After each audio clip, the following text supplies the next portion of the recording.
रात का वक्त था। गांव की सीमा पर झाड़ियों और टूटे रास्तों के बीच वो सूखा कुआं खड़ा था, जिसके पास सालों से किसी ने झांका भी नहीं था। उसी कुएं के पास पिछले 4 दिनों से रोज एक इंसान जाता रहा है, हाथ में टॉर्च और आंखों में एक चमक। आज विधि की 5वीं रात है। आज के बाद सब बदल जाएगा। उसने चारों तरफ देखा। हवा थमी हुई थी। फिर वो रस्सी के सहारे धीरे धीरे कुएं के अंदर उतरने लगा। नीचे उतरते ही आवाज दब गई और ऐसा लगा जैसे कुआं उसे निगल रहा हो। इस रात उसने दिया नहीं जलाया और टॉर्च भी बंद रखी। अंधेरे में ही बैठा रहा। पहली बार उसने मंत्र पूरा पढ़ा। जैसे ही आखिरी शब्द निकला, कुएं की जमीन ठंडी हो गई और नीचे से एक आवाज आई, मांग। मिथुन की आवाज फटी। पैसा, ताकत, आसान जिंदगी। उसके बाद कुआं खामोश हो गया। ये अंधकूप विधि थी। इस विधि से जो जागता है वो वरदान नहीं देता, वो सौदा करता है। इस सौदे में कुछ चीजें मांगी जाती हैं और जो मांगी जाती हैं तो वो ली जाती है। मिथुन और राजन बचपन से साथ पढ़े थे। राजन किताबों में डूबा रहता, मिथुन खिड़की से बाहर झांकता। परीक्षा में मिथुन नए नए तरीके से कॉपी करता। मिथुन, हर बार नकल से पास नहीं होगा।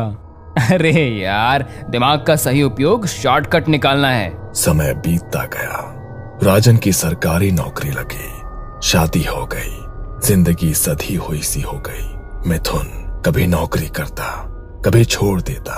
नौकरी गुलामी है, जुगाड़ से पैसे कमाने में मजा है। धीरे धीरे मिथुन शराब पीने लगा, पैसे उड़ाने लगा, कभी माँ से, रिश्तेदारों से तो कभी दोस्तों से। एक दिन अचानक उसकी माँ गुजर गई। रिश्तेदारों ने भी मुंह फेर लिया, दोस्त भी दूर हो गए, सिर्फ राजन बचा। राजन हर बार उसे पैसे देता, कभी सवाल नहीं करता। एक दिन राजन खुद मिथुन के घर आया। सच बता, ये पैसे कहाँ जाते हैं? मिथुन मुस्कुराया। अंधकूप क्रिया कर रहा हूँ। राजन चौंक गया। ये सब ढोंग है मिथुन। अखबार में कहानियां छपी हैं, लोग अमीर हो गए हैं इस क्रिया से। राजन कुछ देर तक मिथुन को देखता रहा और गहरी सांस ली। तू आज भी नहीं बदला रे। बचपन से तू ऐसा ही है, बस हर चीज का जुगाड़ ढूंढता रहता है। मिथुन जोर से हंस पड़ा। वो हंसी थोड़ी ज्यादा तेज थी, जैसे वो राजन को नहीं, खुद को यकीन दिला रहा हो।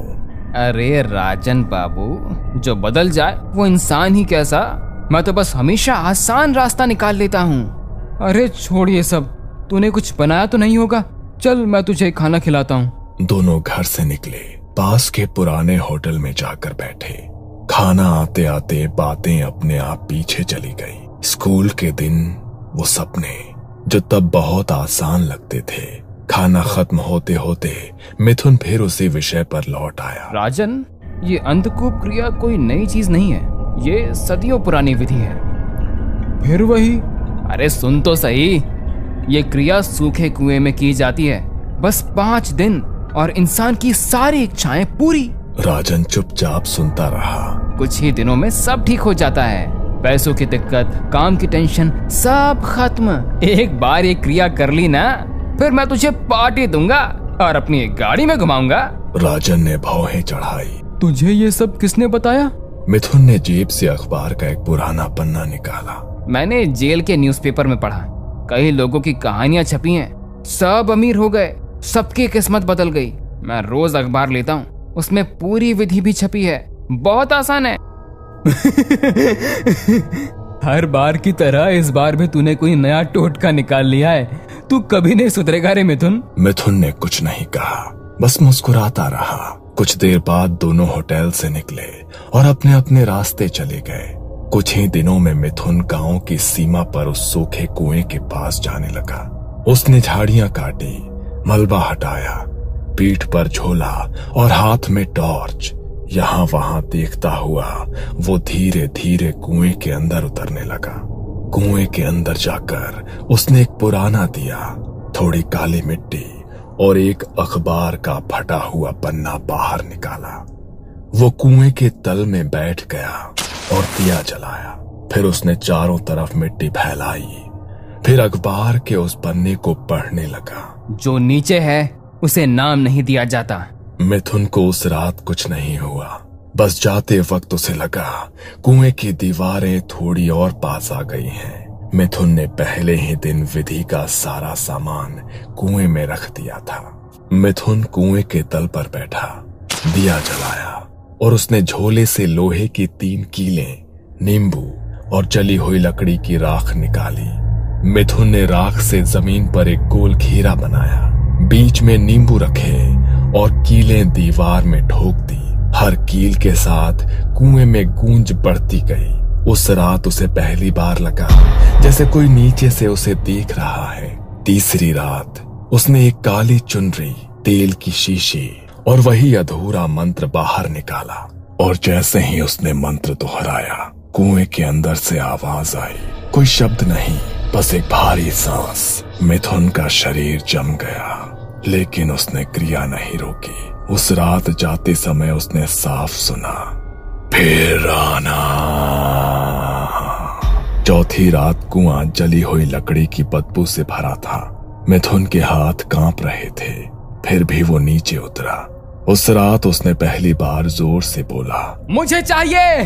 कुएं के अंदर कुछ हिला, जैसे जमीन के नीचे कुछ करवट ले रहा हो।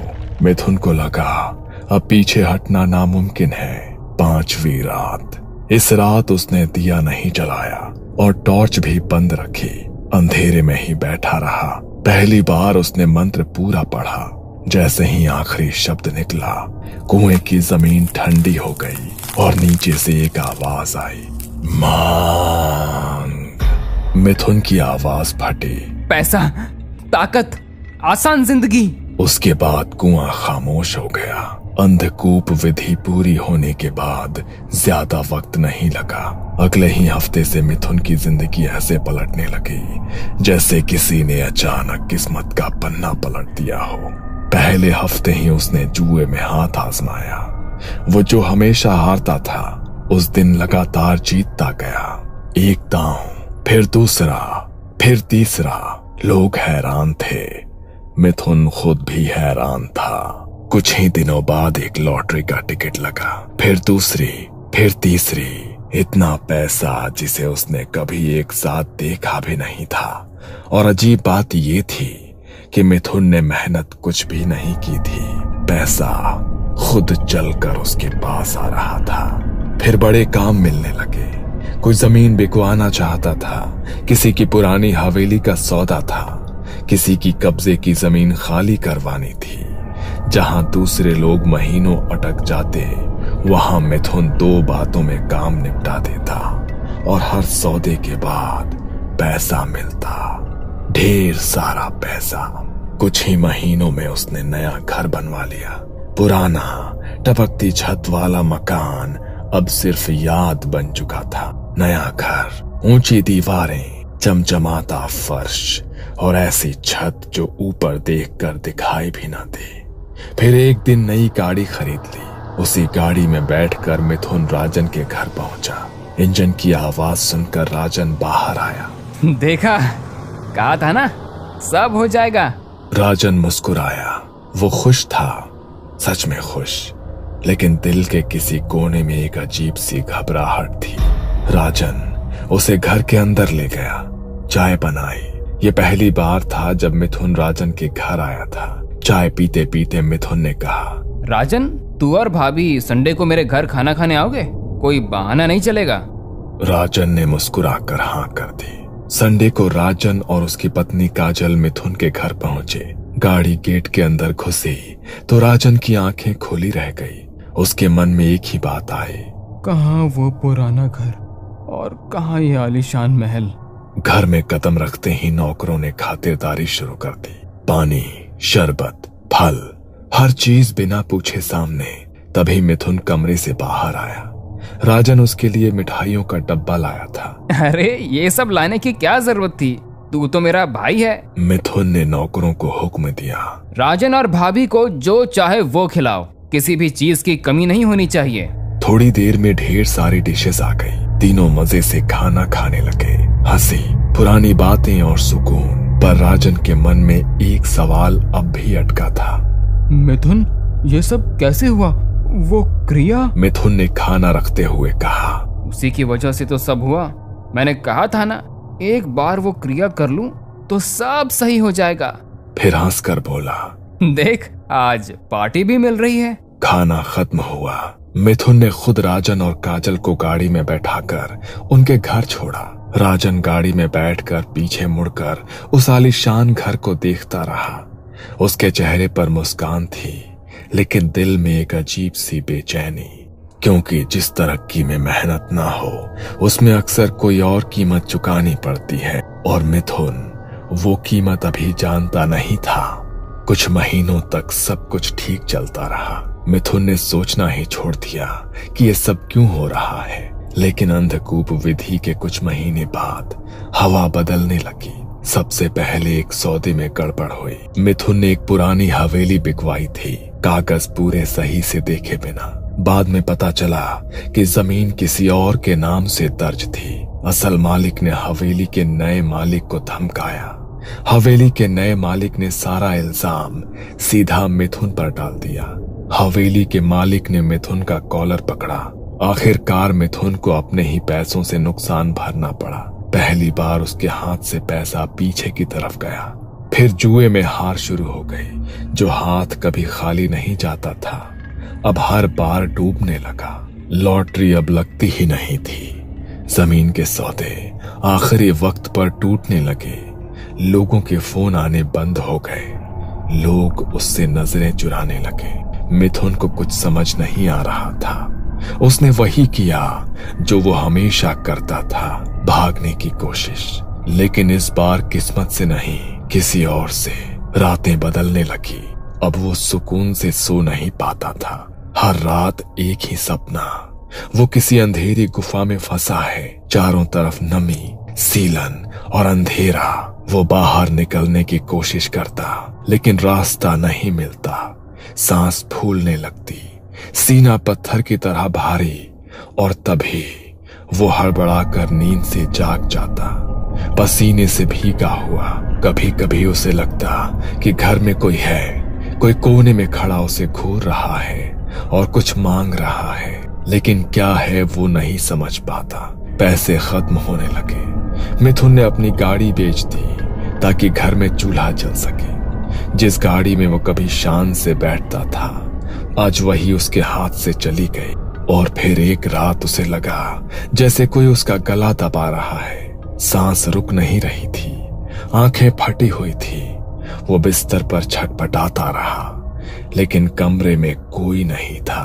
अगली सुबह वो टूट चुका था, डरा हुआ, खाली। उसे समझ आ गया था कि ये कुछ अजीब है। उसी दिन वो रोते हुए राजन के पास पहुंचा। राजन, मुझसे गलती हो गई, मुझे बचा ले। राजन ने पूरी बात सुनी, एक शब्द भी नहीं टोका। राजन ने अपनी पत्नी काजल से बात की। काजल के गांव में एक तांत्रिक बाबा थे, बाबा गोरखनाथ। राजन ने उन्हें मिथुन की कहानी बताई और मदद मांगी। 2 दिन बाद राजन बाबा गोरखनाथ को मिथुन के घर ले आया। बाबा ने घर में कदम रखते ही आसपास देखा। हवा सूंघी, आंखें बंद की, फिर मिथुन से बोले, तूने किस जगह से क्रिया की थी? मिथुन ने कांपते हाथों से गांव की सीमा के सूखे कुएं की तरफ इशारा किया। बाबा ने एक ही बात कही, वहां चलना होगा। अगली शाम दोनों सूखे कुएं के पास खड़े थे। हवा में सड़ी हुई मिट्टी और पुराने लोहे जैसी गंध थी। बाबा गोरखनाथ कुछ पल चुपचाप कुएं को देखते रहे, फिर उन्होंने आंखें बंद की और जमीन पर हाथ रख दिया। अचानक उनके चेहरे का रंग बदल गया। उन्होंने आंखें खोली और सीधे मिथुन की तरफ देखा। तूने अंधकूप विधि की है, लेकिन अधूरी समझ के साथ। मिथुन कांपने लगा।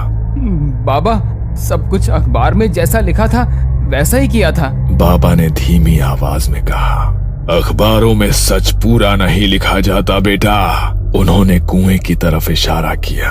इस क्रिया से तूने एक शैतान को जगाया है, ऐसा शैतान जो बिना मांगे इच्छाएं पूरी करता है। राजन की सांस अटक गई। फिर ये सब क्यों हो रहा है बाबा? बाबा की आवाज और भारी हो गई। क्योंकि हर महीने में एक मुहूर्त आता है अमावस्या का। उस रात शैतान को रक्त की बलि देनी होती है। मिथुन के पैर लड़खड़ा गए। बलि? ये बात मुझे किसी ने नहीं बताई। बाबा ने सीधे उसकी आंखों में देखा। तूने उसे जगाया और उसे भूखा छोड़ दिया। कल महालय अमावस्या की रात है। मिथुन की हालत और बिगड़ गई। बाबा, मैं अकेला नहीं जा सकता, आप भी साथ चलिए। बाबा ने थोड़ा सोचा, फिर जमीन पर कुछ रेखाएं बनाई, अपने शरीर पर राख लगाई और मंत्र जाप शुरू किया। कुछ देर बाद बाबा ने आंखें खोली। चलो, लेकिन याद रखना, सारी विधि तुम्हें अकेले ही करनी होगी। अमावस्या की रात मिथुन काला मुर्गा लेकर कुएं के अंदर उतरा। बाबा उसके पीछे उतरने लगे। कुएं के अंदर अब भी वही गोल निशान थे जो पहली विधि में बने थे। मिथुन ने सामान जमाया, दिया जलाया, वही मंत्र फिर से पढ़ने लगा। उसकी आवाज कांप रही थी। फिर उसने मुर्गे की गर्दन काट दी। रक्त जमीन पर गिरा। मुर्गा वहीं रख दिया। अचानक मुर्गा जमीन में धंस गया। रक्त पलक झपकते ही सूख गया। कुएं की जमीन कांपने लगी और दरारें पड़ने लगी और फिर एक तेज खून की पिचकारी जमीन से उछली। मिथुन के शरीर पर खून के छींटे पड़े और उसी पल एक भारी खुरदरी आवाज चारों तरफ गूंज उठी। मैंने तुझे सब कुछ दिया, पर तू कभी मुझसे मिलने नहीं आया, कभी मेरी बलि नहीं दी। मिथुन जमीन पर गिर पड़ा। बाबा, बचा लो मुझे। वो हाथ जोड़ने लगा। मैं हर अमावस्या आऊंगा, हर बार बलि दूंगा। जमीन और खुल गई। पिछली बलि का क्या, मैं महीनों से भूखा हूँ। अचानक काले हाथ जमीन से निकले। आज मैं खुद अपना हिस्सा लूंगा। मिथुन चीख भी नहीं पाया। जमीन ने उसे एक झटके में खींच लिया। कुआं फिर से शांत हो गया। कोई आवाज नहीं, कोई हलचल नहीं। बाबा गोरखनाथ चुपचाप बाहर निकले और राजन के पास गए। काली क्रियाओं का नियम है, अगर शैतान का अपमान हुआ तो वो अपना बदला खुद लेता है। राजन जानता था मिथुन की मौत का दोष किसी और पर नहीं है। उसने अधूरा ज्ञान लेकर अंधेरे से सौदा किया था।